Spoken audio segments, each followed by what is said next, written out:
Friends, హైదరాబాద్‌లో మళ్ళీ వింత ఘటన జరిగింది. 'రాజు వెడ్స్ రాంబాయి' తరహా సీన్ రిపీట్ అయింది. పెళ్లికి నో చెప్పిందని యువతికి ఎయిడ్స్ రక్తం ఇంజెక్ట్ చేశాడు. అసలు పూర్తి వివరాలకు వెళ్తే 'రాజు వెడ్స్ రాంబాయి' సినిమాలో హీరోయిన్‌కు ఆమె తండ్రి హెచ్ఐవి వైరస్ ఇంజెక్షన్ ఇస్తాడు. ప్రేమించిన వాడిని మర్చిపోకపోవడంతో కూతురిని చంపేయాలని కన్న తండ్రి ఇలా చేస్తాడు. సో సేమ్ అదే సీన్ రిపీట్ అయింది. అలాంటి ఘటన కామారెడ్డి జిల్లా పోచారంలో చోటు చేసుకుంది. ఇక్కడ విలన్ తండ్రి కాదు, పెళ్లి ఫిక్స్ అయిన యువకుడు. తనతో పెళ్లికి నిరాకరించిన యువకుడు ఎయిడ్స్ రక్తాన్ని ఎక్కించాడనమాట. యువకుడితో పాటు తల్లిదండ్రులకు గతంలోనే ఎయిడ్స్ ఉంది.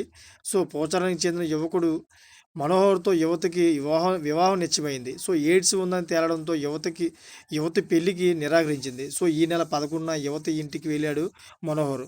తనను పెళ్లి చేసుకోవాలంటూ యువతిపై మనోహర్ ఒత్తిడి తెల్చాడు. సో పెళ్లికి నిరాకరించడంతో ఎర్రటి ఇంజెక్షన్ వేశాడు. అంటే ఎయిడ్స్ రక్తాన్ని ఎక్కించాడనమాట. ప్రస్తుతం పోలీసులు యువకుడిని అదుపులోకి తీసుకున్నారు. తీసుకొని మొత్తం అంతా కూడా దర్యాప్తు చేస్తూ ఉన్నారు. ఎందుకు అలా చేశాడు ఏమిటి అని. సో సేమ్ అదే విధంగా 'రాజు రాంబాయ్' సేమ్ రిపీట్ అయితే ఇప్పుడు మళ్ళీ హైదరాబాద్‌లో జరిగింది. ఈ వింత ఘటన విన్న ప్రతి ఒక్కరు కూడా ఆశ్చర్యం వ్యక్తం చేస్తా ఉన్నారు. అదేవిధంగా భయభ్రాంతులు కూడా గురవుతూ ఉన్నారు.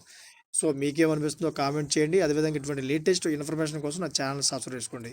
Thanks for watching friends.